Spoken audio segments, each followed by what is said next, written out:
Okay, so dinayo natin itong Cavite dahil may nagsulat sa atin, nag-email, na meron daw dito na nakuhang sawa sa loob ng bahay nila.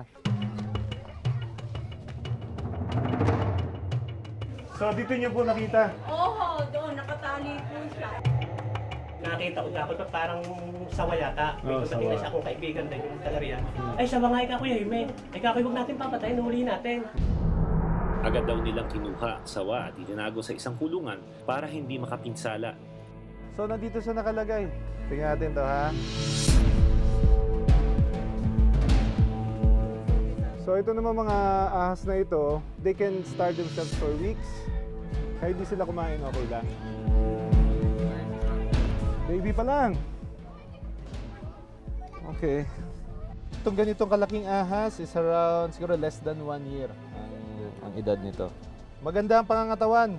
Hindi siya payat, hindi siya dehydrated. Ibig sabihin, madaming pagkain dito sa bahay. O ito, mukhang bagong kain pa, may nakain pa. Kita niyo yung umbok sa tiyan? Ito? Ayan yung pagkain niya. Bagong kain lang to ng daga malamang. Dahil maraming bata ang nakapaligid, sinamantala ko na rin ang pagkakataon na mabigyan ng edukasyon ang mga bata tungkol sa ahas. O ito yung mga bata. Itong mga ahas na to, ang tawag dito sawa. Maganda makita natin ito, ma-educate na rin itong mga tao. Wala itong kamandag. Yung ibang snakes may kamandag. Itong snake na ito, walang kamandag. So wag niyo silang hawakan. So this is a very good candidate to be released back in the wild. It's young, healthy, and damage-free.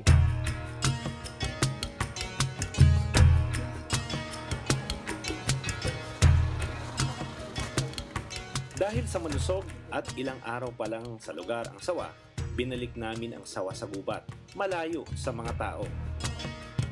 Ito nakuha natin is a very good one success story, no? Maganda silang nahuli, maganda yung enclosure kung saan siya inilagay. Few days lang yung nag-matter, no? 2-3 days nung nakuha natin. Ito, balik na siya dito sa kanyang natural environment.